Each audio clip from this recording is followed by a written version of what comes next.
Well, for a program that we've enjoyed over the last day and a half that's inspired by Australian-American dialogue and collaboration, it's really a very great pleasure indeed to be able to introduce US Ambassador Jeffrey Bleich.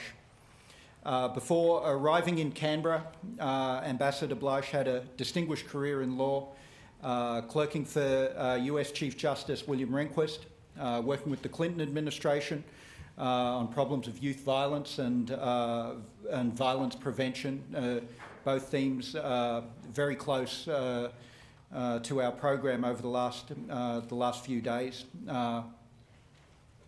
I think problems of violence and the related emergence of very high rates of incarceration represent a fundamental challenge for poor communities in the United States. In this respect, the Ambassador's work has been fundamentally important for our agenda.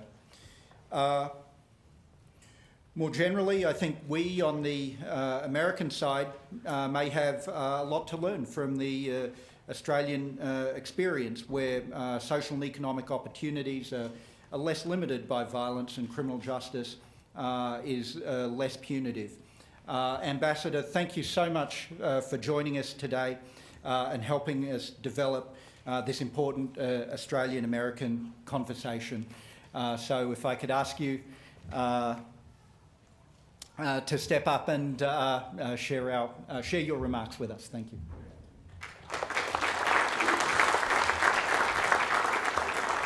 Great. Well, thank you very much, Bruce. And it's great to see some of my former colleagues, mentors, teachers from the Kennedy School here. I assume people would think, as a Kennedy School grad, I would want to tell some story about my education at the Kennedy School, but I thought for this forum and for the topic that I'm going to cover, it might be better for me to talk about another educational experience that I had when I was back in the States as an assistant scoutmaster with my kids' scouting troop. And I went on a camping trip where they were scheduled to launch rockets, which was very helpful in teaching some lessons that I thought I'd share as part of my discussion about some of the broader challenges we see for public servants in the upcoming next 2 decades. First lesson that I learned is you really shouldn't ever go to bed until you're absolutely confident that the fire has been extinguished. If you do go to bed before the fire's out, it tends to cause teenage boys to ask questions like, I wonder what this would do if I threw it in the fire. And this is usually what's a C5 Estes rocket engine. And that experience will teach you a few things the hard way, like where to pitch your tent. I recommend that you pitch it far away from the fire, or otherwise you'll be sleeping like I did with a big hole burned in your tent by a flaming fireball. Another good survival skill is having the right equipment. I learned this one day as well when the boys discovered that same rocket engine, a C5 Estes rocket, fits perfectly into the opening of a 64-ounce soda bottle. Turns out that soda bottles are not designed to be stabilized for flight, and something which I learned as one of them whizzed this close by my head, nearly taking it off. So it's good to know that soda bottles are for soda, rocket engines are for rockets. Now, right now you're probably thinking, okay, where is the real United States ambassador and what have they done with him? What does this have to do with the U.S. strategic vision for a productive future? And I do have a point here. The future depends on public servants keeping a few basic rules in mind. And one is being attentive to the small fires before they become big ones. Anticipate the actions of others and the ideas of others that could affect your interests so that we can guide their behavior early. The third is use the right equipment for the challenge. And the fourth is know that things will go wrong and always have a plan in case and if and when they do. So as a public servant, I find these four maxims describe pretty well what we do every day. And I suspect some of you had a degree of deja vu as I went through the story. You know, you're trying to put out fires, trying to reduce risks and temptations, keep dangerous weapons and materials out of the hands of people with poor impulse control. You got to carry a diverse toolbox in diplomacy and in the U.S. government. We have diplomatic tools, we have economic tools, we have cultural tools, we have weapons and armed services. And you need the right one to meet the need, rather than assuming that one tool is going to fix every problem. And then being humble enough to recognize that we can't stop things from sometimes going wrong despite our best efforts, and being prepared for all contingencies. By and large, I think as public servants, we do okay, but it isn't easy. And it's going to require public servants to be creative and to resist complacency given some of the challenges that I'm about to describe. So I've been asked to talk to you about emerging global challenges for public service that we see in the world today. And I took a look at the program so far, and so I'm going to try to avoid some overlap with issues that have already been addressed, although there'll be a little bit. I've broken it down into three broad categories. I was asked to speak for 30 minutes, which, if anyone's listened to a U.S. ambassador speak for 30 minutes, you know that no one has ever complained that ambassadors don't speak long enough. I'm happy to take questions either during this or obviously at the very end. But three broad categories. First, looming shortages in food, water, and energy. Those are threatening to cause great instability and conflict if we don't address them and identify the risks and the management strategies early. Second, we are facing security problems that our predecessors never could have imagined as we're dealing with threats in new frontiers that have been created by new technology, in particular satellites in space and cyberspace.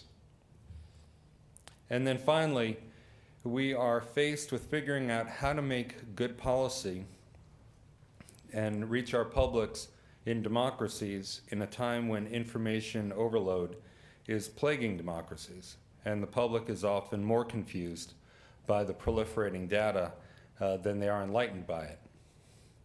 So I'll go through each of those three sets of areas. First, food, water, and energy. This first challenge just relates to the carrying capacity of our planet with respect to natural resources that human beings demand. Today, there is currently no guarantee that we will be able to produce and provide enough food, water, and energy to meet the demands of a rapidly growing industrialized world. If we make the wrong choices, and certainly if we make no choices, we'll face a future that's marked by famines and by serious border disputes over resources. And that would inevitably lead to riots, mass migration, environmental destruction, and regional instability. Now, the challenge arises particularly acutely here in the Asia Pacific. The world's population has nearly tripled since 1950, from 2.5 billion people to nearly 7 billion people. And another 2 billion people are going to join us by 2050. But more important than the dramatic increase in numbers of people is how those people are going to live. As economies improve and per capita income rises as well, we're going to be adding 2.5 billion people to the middle class in the Asia Pacific alone. Now, those people are going to want nicer homes, they're going to want cars, they're going to want flat screen TVs and computers and tablets just like we do. And they're going to demand more energy per person to meet those needs. They're going to consume more water per person, as people in the West traditionally have, and they're going to consume more and better food, much higher input foods that also put much greater strain on our agricultural community. So between population growth and rising incomes, The UN estimates that the demand for food, water, and energy will rise exponentially faster than population. Some estimates are about 70% increase between now and 2050. Now, my point is not that nations need to stop this growth. As leaders, we just need to help the world prepare for a dramatic shift. The good news is that populations and societies are very adaptable. 200 years ago, Thomas Malthus predicted that humanity was already doomed, that they'd passed the tipping point, and the world could never produce enough resources to meet the then population, which was, below 1 billion. So clearly, we have averted it in the past. People are clever creatures. We figure out new ways of increasing food production. And it's unlikely that we're going to face a catastrophe as long as we recognize and address the challenge. But it is a public policy challenge. And while you hear us talk about a lot of other things, you don't hear much in the news about food, water, and energy. To feed, hydrate, and power everyone is going to require a very early and unprecedented investment. And it's going to require some new levels of cooperation and sharing across borders. I remember one of my lessons from the Kennedy School. This is Professor Mark Moore, who liked to ask rhetorical questions, and he said, "So, how do you eat an elephant?" And the answer was, one bite at a time, apparently. So, solving these problems is going to be small actions by lots of people. It's a challenge to leadership. So let me start with food. The challenge is this. There are essentially 3 ways to increase agricultural production. First, you can devote more land to agriculture. Second, you can increase yields. And third, you can increase the efficiency of farming and food delivery by adopting some new technologies or practices. Over the past 50 years, we've relied largely on the first 2 strategies. We've put more land into production, and we have used more fertilizers and pesticides to increase the yield in that land. But there's only so much food that the land will yield and only so much fertile land that we can draw on. And this trend has been successful to date, but it's not sufficient to meet the demand ahead. So we're going to need to make 2 very significant changes. First, we're going to need to change technologies and farming practices around the world. There is tremendous, tremendous waste in every aspect of food production. And we need to modernize every part of the food chain around the world to get more crops to market with less spoilage and more accountability. I think in order to keep this moving quickly, we left out the examples, but the key things are things like, drip irrigation will reduce water consumption as you are feeding your crops, and then you make sure that there are adequate roads that will get the food to the market. About 70% of food just rots because it never makes it to the markets in time for people to consume it. The second thing we're going to need to do is we're going to have to promote more efficient food sources. And that means that carnivores like me who love to go and get Big Macs are going to have to change some of our food habits and some of our dietary tastes. That is a very tall order, but if you look over the number of people who would need to have cattle in order to have everyone eat food the way that Americans eat food and Australians eat food, it would overwhelm the planet. Water is, in some ways, an even more important challenge. Already, we've got more than 1 billion people in the world who lack adequate water supplies. And at current consumption rates, that number is going to triple in less than 15 years. So we're going to have over 3 billion people on the planet with inadequate water supplies and water insecurity. About 40% of the world's water basins are along shared boundaries. Either the water runs along a boundary between 2 nations, or it runs through several nations where damming can affect downstream neighbors. So you can already imagine the risk of tremendous conflict and water wars if we don't get this right. It's, for those those of you from Australia, just to give you some sense of the scale of this, in order to meet the needs that are anticipated by 2050, you'd have to have 9 more Murray Rivers running at full flow to meet the global water shortage. So it's not just a problem on this continent, it's all over the world. Now, almost everyone, no matter where we live, is wasting water. The biggest challenge with water, as with food, is changing how we think about it. Right now in the United States, 1,000 gallons of water costs $1.50. It's as cheap as air. And we think of it that way. Unlimited, basically free. If we're going to make sure that we have enough water, we're going to have to get out of our comfortable habits and confront the real challenges of water scarcity, including changing how we produce it, how we deliver it, how we consume it, and how we price it.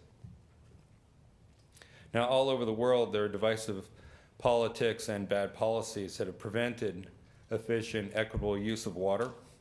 But finally, world leaders have come to focus on water as the next great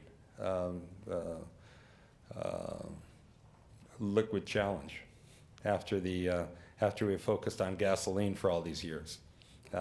And it is, the World Bank has made it a global imperative. The State Department, we've made it a global imperative.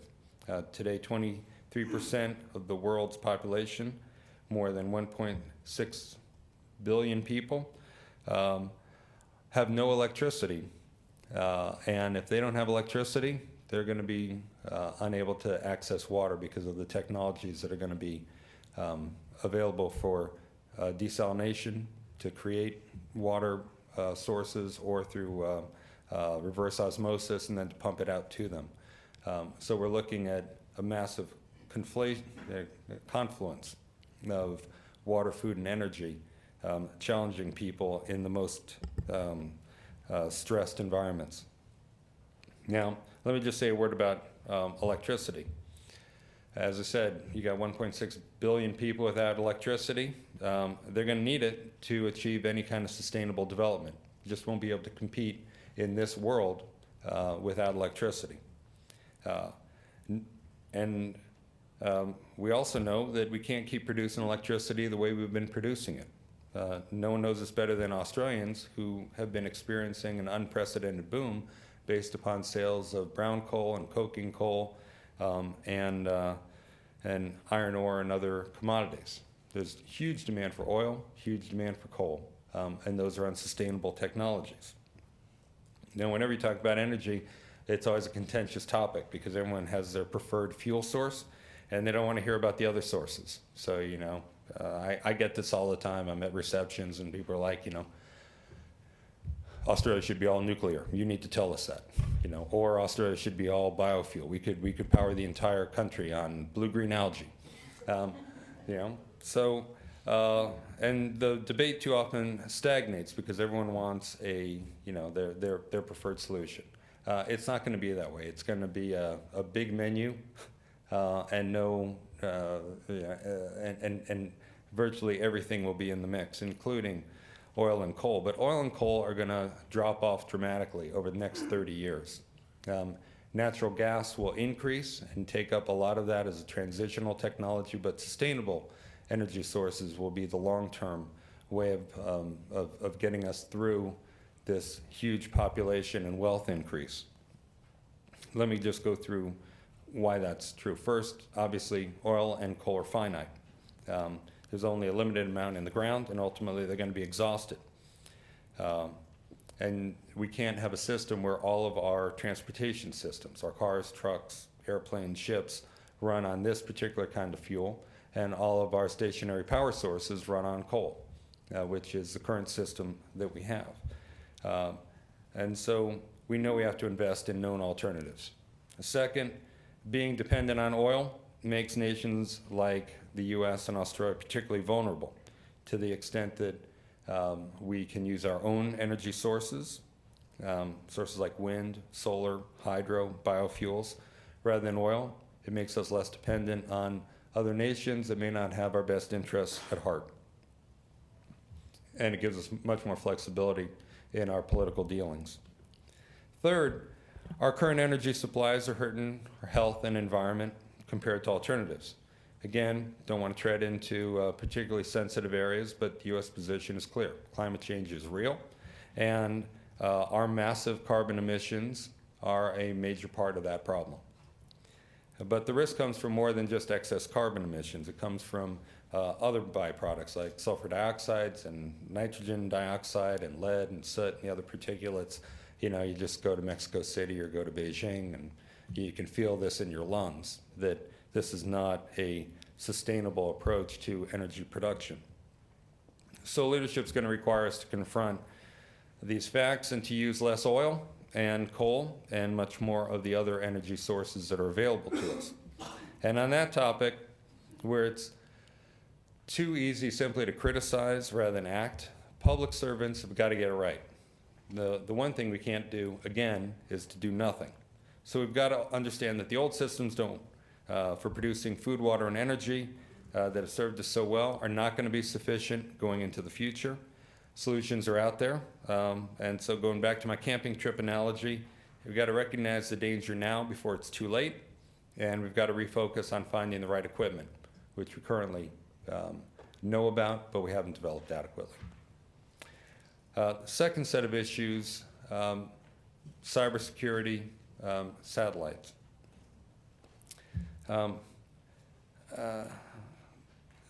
This one, if we're going to go back to the camping analogy, it has more to do with kind of anticipating the actions and interests of people who are sharing your environment and having a plan in case things go wrong. In the last 2 decades, we all know that new communication strategies have changed the world completely. The internet's unlike anything that we have ever developed before, and not just as a means of communication. That's where we tend to make mistakes in thinking about it.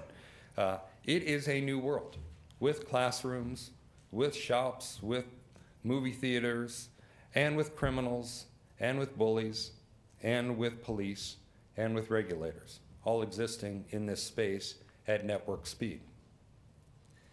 And it's in constant interaction with our physical world as well. It has the power, like all technological innovations, to do great good, but it's bringing with it a host of new security challenges as well. Every part of our society right now depends on security of cyberspace. Financial systems, our media, our communications, our weapons, our water supplies, our electrical grids, our command and control, absolutely everything is dependent upon security of cyber and the security of our satellite communications, our satellite links, which are basically the central nervous system for all of our communications. Now, we know all the good that the internet does, and I won't go into all the excellent cat videos that we are able to share with one another in real time. But our reliance on the internet makes us vulnerable in unprecedented ways. And it presents the public sector with security challenges in a new and uncharted dimension. So let me talk a little bit about those challenges. Because information technology is so central to the work of every public sector organization today, it has to be the priority in every public sector organization. Malicious cyber actors are going to find the weakest link in the information technology chain, and they're going to use a vulnerable organization as an entry point to attack trusted partners. So no agency can be complacent. What we've discovered, I'll just go offline for a second. Big companies, they tend to get this. You know, the big Lockheed Martins, Boeings, they've been hacked a little bit. Now they figured out how to protect themselves. But they've got a big supply chain, a global supply chain. They've got vendors. They've got accountants who are doing audits on them. They've got lawyers. Lawyers are the worst. And as a lawyer, I can say that. Lawyers have this sense of like, well, I have attorney-client privilege, and this is an attorney work product. It could never be used in a court of law. The information is not going to be used in a court of law. It's going to be used in a boardroom of a rival who is stealing information from the company that you represent. You don't have to look very far to see just how significant the attacks are. Our National Security Advisor, Tom Donilon, just spoke out about this a week ago, about cyber intrusions being at an unprecedented scale. In Australia, The media recently reported attacks on the systems of the Reserve Bank. The Reserve Bank, which controls the monetary policy of the world's 12th largest economy. And it's not just a problem for governments. Security and data breaches cost U.S. companies billions of dollars every year. And the same is true here in Australia. In Australia, 2012, the Australian government estimated that over 5 million Australians, 5 million out of 22 million, fell victim to cybercrime. And that it cost this economy nearly $2 billion. And the cyber attacks that are reported are just a small fraction of the total number of incidents because companies fear going public because of the consequences. Or in too many cases, they don't even know they're being hacked. They're just too small and unsophisticated.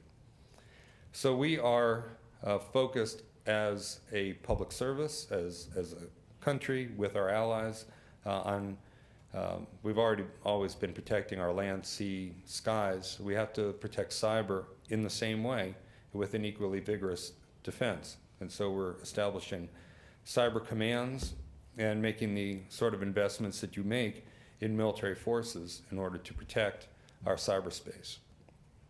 We're going to need to educate users about how to operate safely online. We're going to have to work with international partners to promote safe and secure cyberspace environment. We're going to have to develop new treaties, international laws. You know, right now we have rules of the road in the oceans about keeping ships apart, what happens if there's an incident at sea, how it's reported, how it's dealt with. We need to have the same sort of protocols in cyber.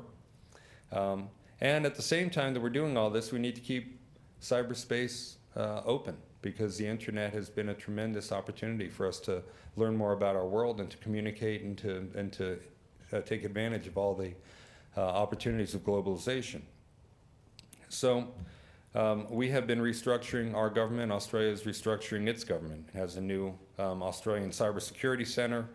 There's a Cybersecurity Operations Center, and these are critical steps. We're working together on law enforcement, homeland security, defense, foreign policy officials to implement this sort of whole of government cybersecurity strategy. And then we're taking what we learn and we're pushing it out to the private sector, because we can get this done very well within government. You know, the US government, if you think about the news stories, we haven't been hacked into. The only story that anyone ever talks about with the US having its secrets stolen was, you know, a private who used a thumb drive in order to steal information. You know, people talk about WikiLeaks. They didn't hack into our systems. Someone stole it, and they were just a Dropbox to post things. Our government systems are very, very secure, but private sector systems haven't kept pace with that, and we need to push out that technology so that private companies can be safe as well. Now, I won't speak at length about satellites except to say same set of issues. You know, the big risks on satellites are, again, theft of signals coming down through spies, people shooting things at their own satellites in order to learn how to take out satellites, putting ours at risk, and also creating space debris that could bump into satellites and damage their efficiency. But technology has gotten us into this. Technology will also get us out. We just have to be able to develop security systems that operate at network speed and can repel attacks as quickly as they can be launched. But in order to do this, I think, again, we're going to need to know who's out there, who's trying to do us harm, and who's going to misuse things, and we have to assume things are going to go wrong and have systems that are properly hardened so that they can't be attacked, and if they are attacked, are properly atomized so that the attacks can't extend and proliferate within cloud technologies. And now, to the last one, my third challenge. New media and the 24-hour cycle is tough for democracies. Democracies, you know, we have a flow. We have the public communicating its needs, its concerns, its desires to our leaders, and our leaders sort of formulating what good policy is and trying to differentiate between real concerns and short-term, short-sighted, false concerns. And you've got a media that helps make that connection for us. We used to have, handful of newspapers. It was one in every city, and maybe 3 news channels. And the news on all 3 channels is basically the same. And you could look at most newspapers, and you had one good newspaper and one tabloid in every city. And you read the real newspaper to get the real news, and you read the tabloid to see the fun stuff. And that was how people got news. But they knew what the news was. Now, we get so much information so quickly through so many means that the public is confused. It has a lot of difficulty distinguishing between what news is reliable and what isn't reliable. And it used to be that at least there were some filters. At any newspaper, there was a sober, well, at least serious editor who would be responsible for saying, is this news?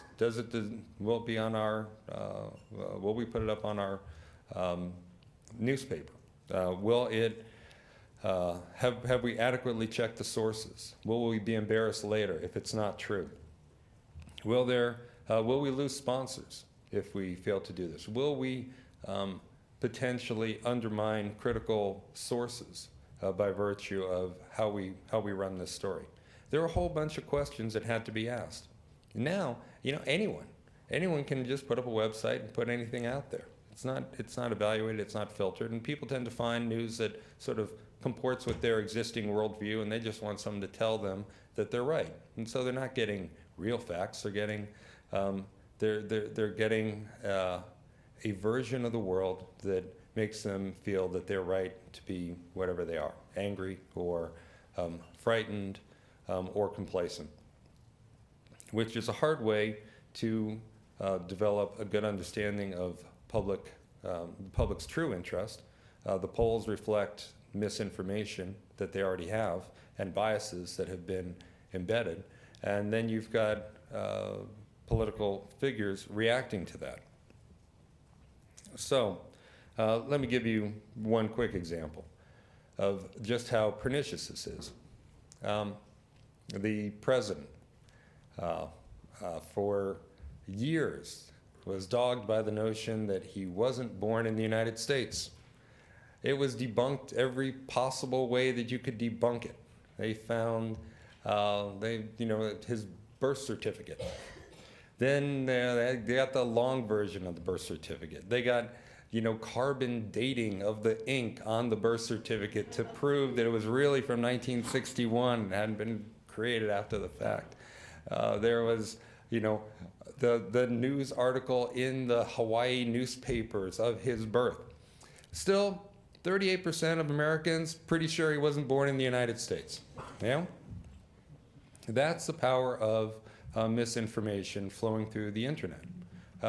I get these notes from my mom. I remember during the 2008 election, I'd get these emails that would say, honey, I don't know if you know this, but your friend, Mr. Obama, was trained in a madrasa to be a Manchurian candidate for the Muslim Revolution.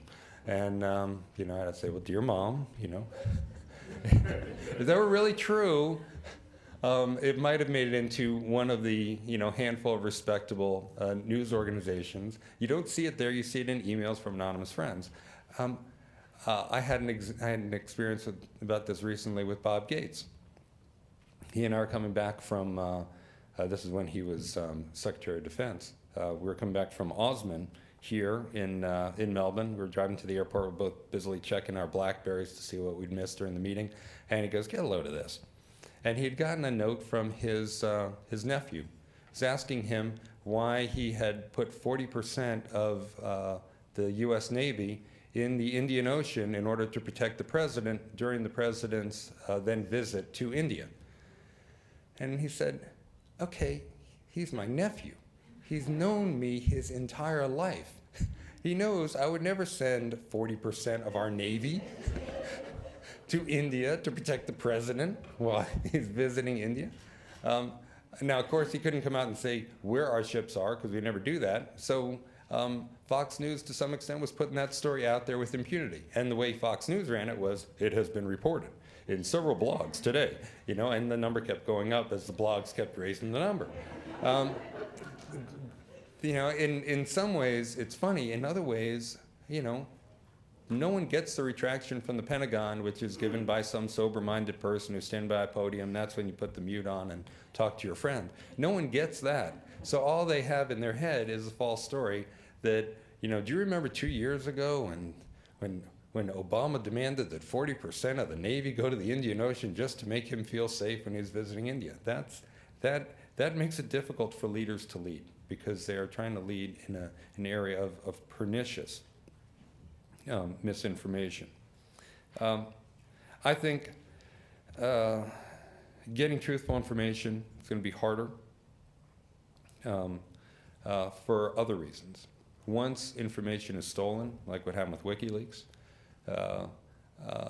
it's no longer the case where some person steals a couple documents and goes out and hands it to an editor, and the editor decides whether or not we're going to run it or not. Instead, everything goes out to everyone simultaneously.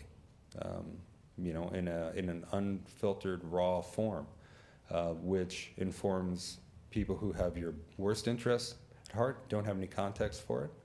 And as a result, you have people who are going to be less likely to share information for fear that it's going to be disclosed. People who get that information are less likely to provide it in the forms that you would want, which is written down.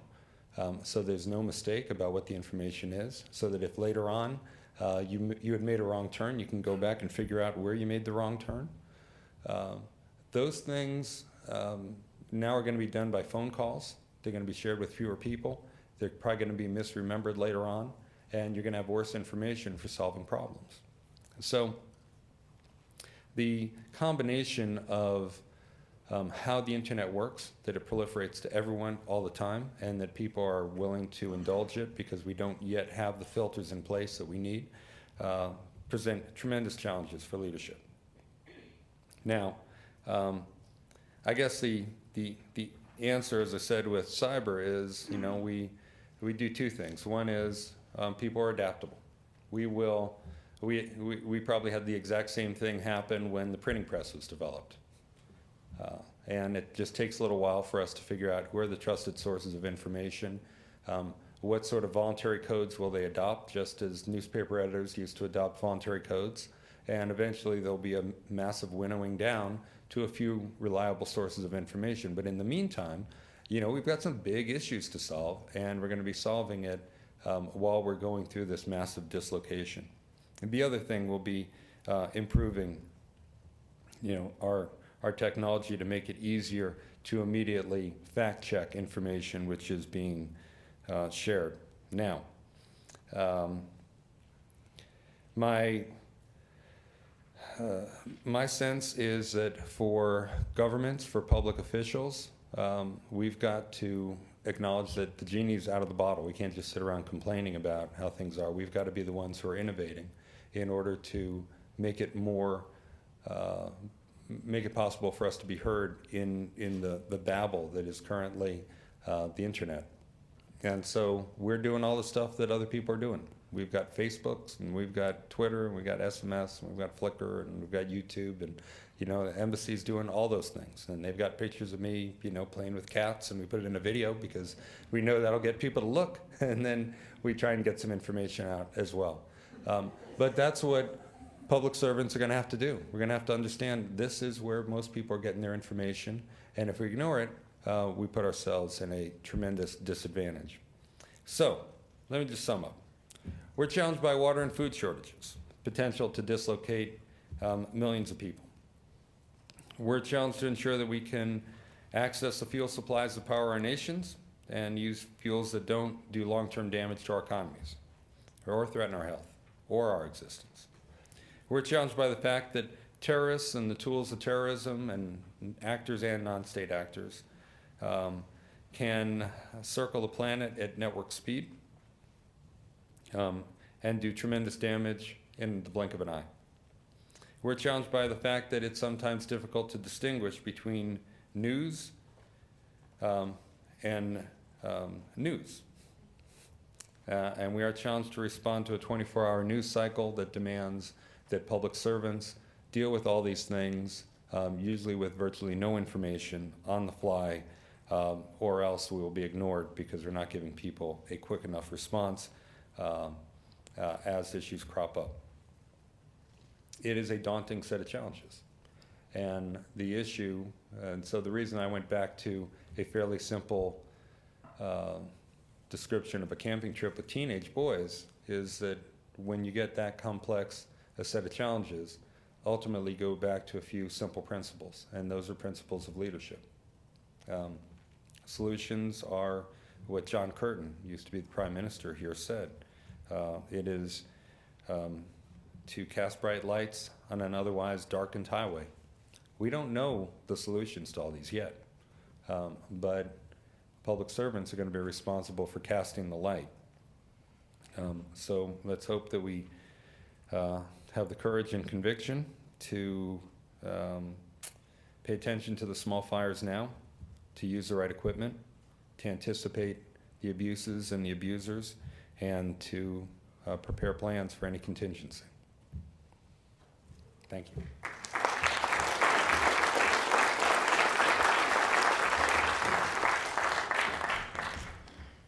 Now, did we want to do questions, Bruce, or am I way past my time? I lost track here. I think it would be terrific if you take the question. Yeah, I'm happy to do it.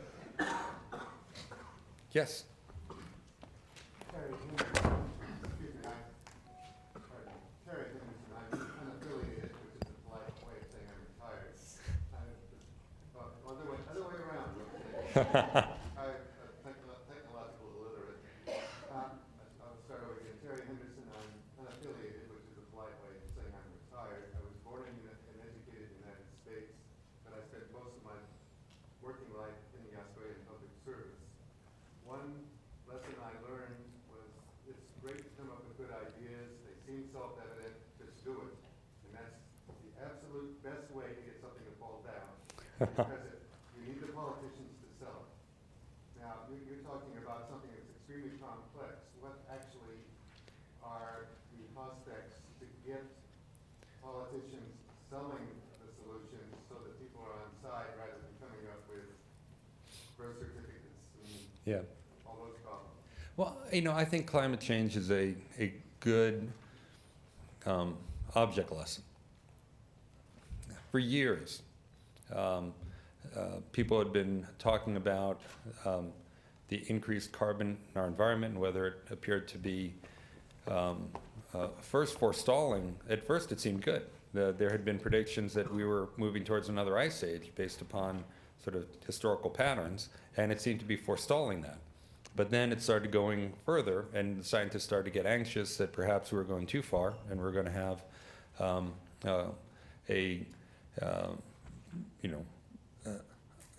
whenever you use global warming, people say, well, there's actually more snow in this town. When you talk about global warming, you're talking about the entire atmosphere of the planet and climate change that would result from that. And it started to, build and build, but the politicians wouldn't really focus on it. And then a movie comes out that kind of crystallizes it for people. And they see the ice caps shrinking, and they see Al Gore explaining it all in very, sort of careful, simple language, and sort of trotting from town to town, just trying to wake people up, and it got things moving. And suddenly it seemed that after decades of stalling out, the politicians were prepared to go to Copenhagen and work on a global arrangement. There was some progress at Copenhagen. I think it tends to get diminished too much in hindsight. Actually did reach some agreements, but not nearly what people expected. They became disappointed.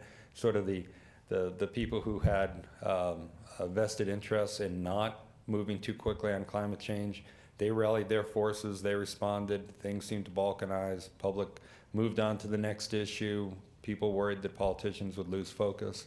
And that has become a narrative. But if you actually look at what people are doing, the politicians, once they get a hold of the issue and once their institutions start engaging on it, they continue to work on it. You know, Beijing and China is doing tremendous work right now in shifting to renewables. They're major producers of solar, and they see the same problems that I was describing for the United States. The U.S. has moved off coal and oil and has moved into natural gas in a phenomenal way. We've revolutionized our energy mix, and we are moving very quickly on energy and on solar and biofuels and other new solutions. We have a cap and trade system in California, 7th largest economy in the world, which is a complete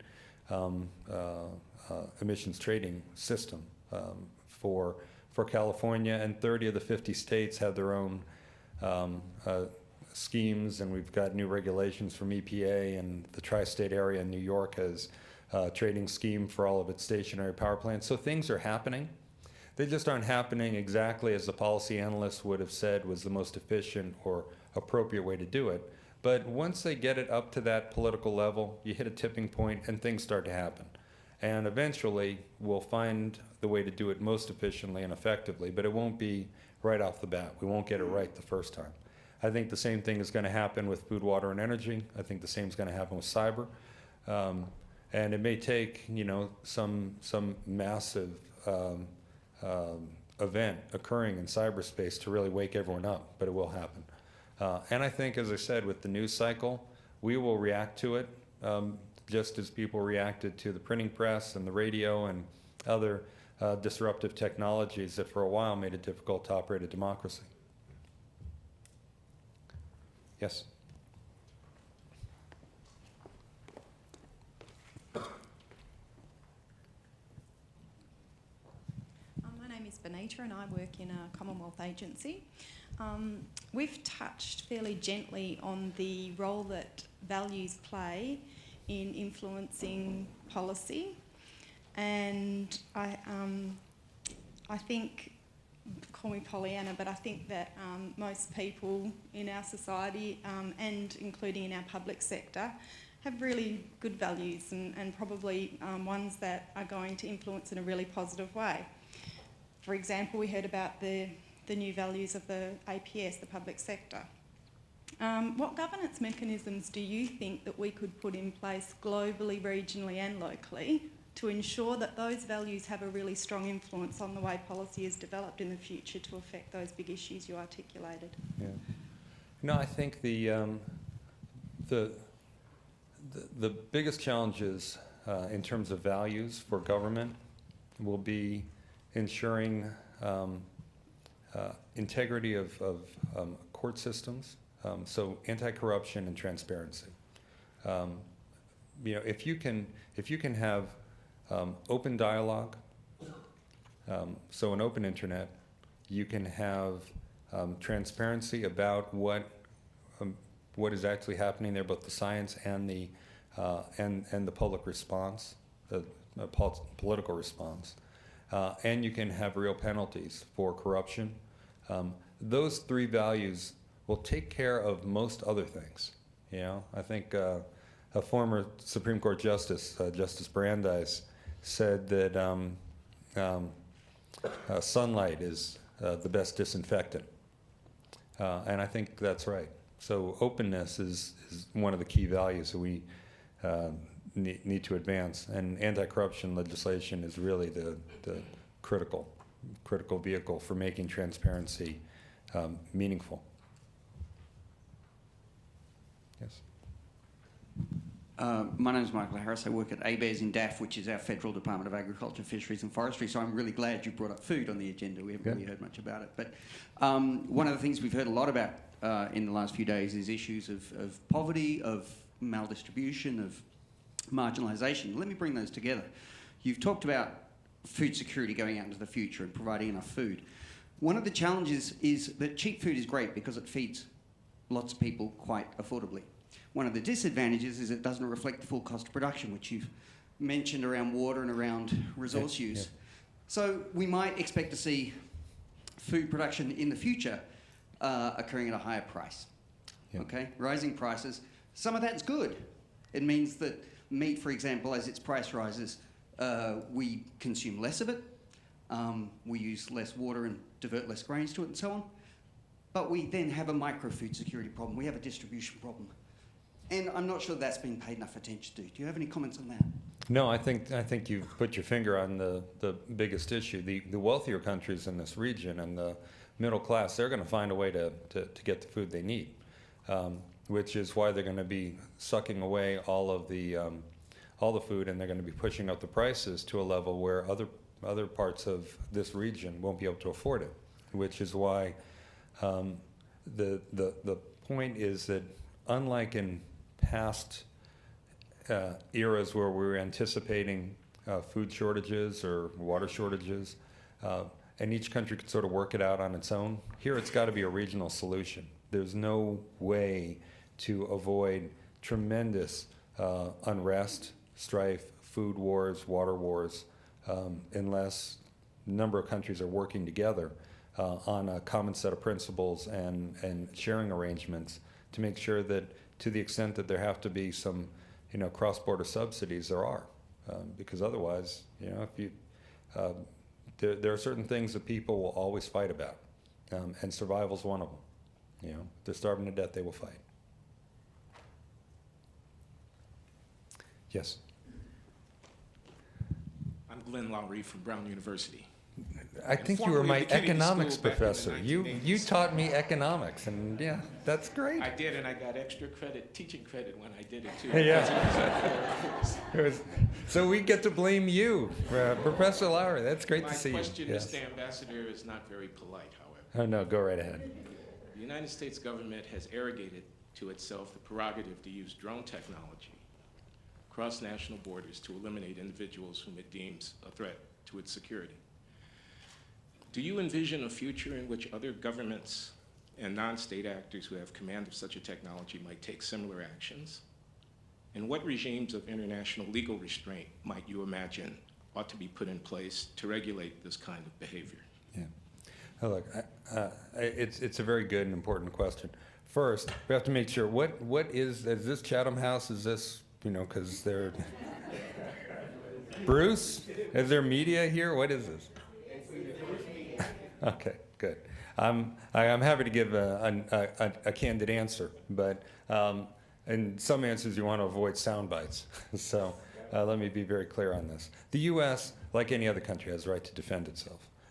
And to the extent that there are individuals who have declared war against the United States, whether they are outside its borders or not, we have the ability under international law to defend ourselves against imminent assaults by those countries.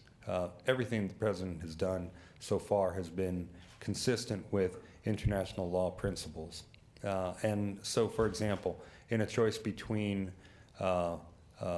with the operation with Osama bin Laden, person who was had led actual attacks on the United States and was planning more attacks and trying to kill people in the United States. You have two options. One is you could go in with the force that he had, which was a very risky, dangerous operation, potentially put a lot of lives at risk, and if it didn't work out, could have done some massive collateral damage.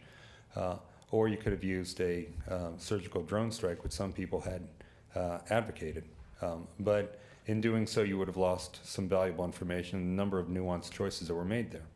But if drone technology had been used, or unmanned aerial vehicles had been used, I don't think that anyone would turn around and say, "Oh, well, you shouldn't have done that because you did it with an aerial vehicle as opposed to a group of Navy SEALs." You have the right to do it, and you try and do it in the way which will minimize damage. And the use of UAVs has been a way, frankly, of reducing the risk of collateral damage and to conduct operations against people who have made clear attacks on the United States. The person that you mentioned, Anwar al-Awlaki, was responsible for the death of dozens of soldiers at Fort Hood, and with plotting a number of other attacks on U.S. soil. That answers the current question, which is there are laws that are being complied with. The bigger question is what do we do in the future? And what the president said is with any new technology, whether it was submarines, whether it was dirigibles, whether it was any other system, there had to be some rules that nations imposed on themselves and agreements with other nations about limits on the use of those weapon systems. And we've done that with everything, including nuclear weapons. The president has said to Congress, I want to do that with you on UAVs. And so there will be the development of restrictions, regulations, protocols, both nationally and internationally on this technology. But that is, that is the nature of new systems that historically. And the president is committed to making sure that not only have we stayed within the bounds of law today, but that we develop better law for the future to avoid these systems being abused.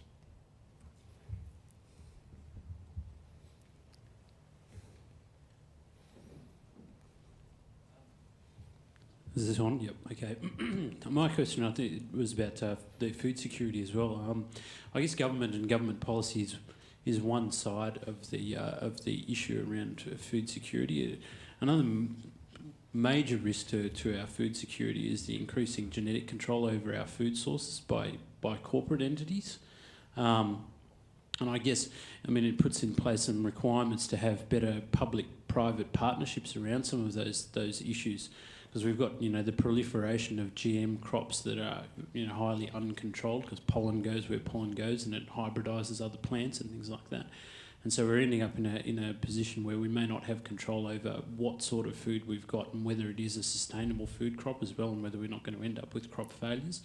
So how do you see us being able to make some of those public-private partnerships work better and also faster to deal with some of these issues which are actually, they're accelerating? No, I think, you're seeing much more of that in cyber now, which is, we understand that banks are not government institutions, but if banking systems are brought down by cyber criminals, then it has a massive effect on our ability to operate as a country. So we need to have them share with us what's actually happening. And as I said, for branding reasons, they generally have been reluctant to disclose when they've been victims of attacks. And the government has to be willing to share technology which it has invested to protect its systems and help those countries, help those companies operate in a safer environment. That's the kind of public-private partnership that you're going to have in cyber, and you're going to have the same thing in any other context. It's going to be about trust. There is this pernicious notion that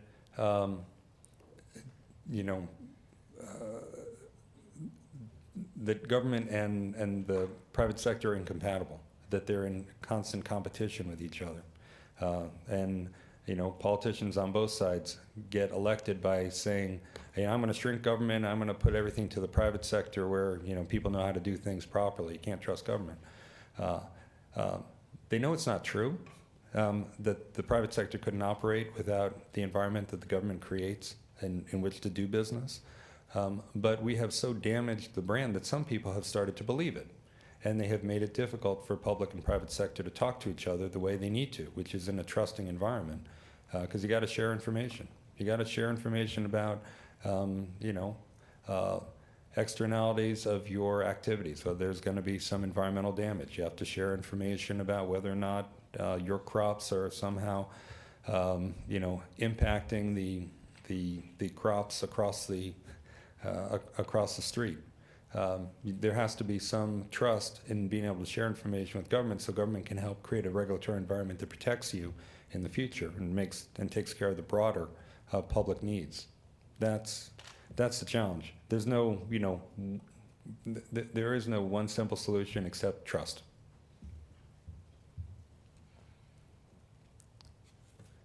And maybe getting people to stop killing the category of government so that we can make trust a little bit easier to accomplish.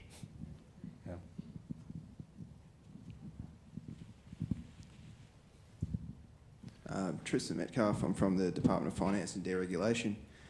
With regard to the new media and explosion of information available from a range of fairly questionable sources, do you think that's had an impact on the increasing polarisation in politics, and as people can find whatever sources they like to back up their previous beliefs, which research has shown people tend to do?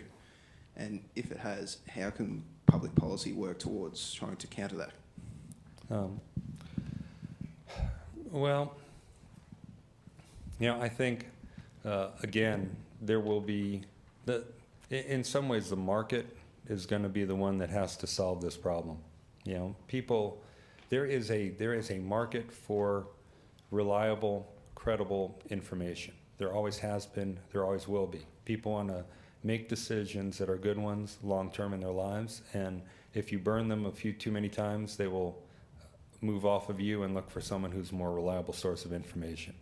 That's why at one time there were tons of newspapers in cities, and then they winnowed down to one or two. Typically it was the paper that could convince the most people that they were a good source of information and worth giving your 10 cents to, or 25 cents, or whatever the price was for a newspaper. Same thing with news channels. I think eventually the same thing will happen in cyber. We are just at the very beginning of this winnowing out process. But over time, there will be credible sources that will be relied on, and that will be the solution. I don't know that there's much that you can do in the government space, at least in the United States system, because of our constitutional provisions for freedom of speech, and the fact that you can say things that are wrong about people, particularly if they're public figures, as long as it's without malice aforethought.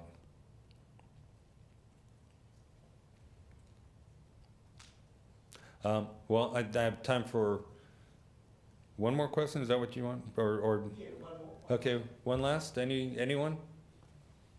Good. Well, let me just say let me say thank you again. This is it was a real privilege to be able to address my old friends from the Harvard University and my new friends and mates here in Australia from ANU, and all of the public servants and others who are committed to this set of issues. And I want to thank Bruce and Chris for inviting me to do this, and I look forward to hearing the product of your deliberations.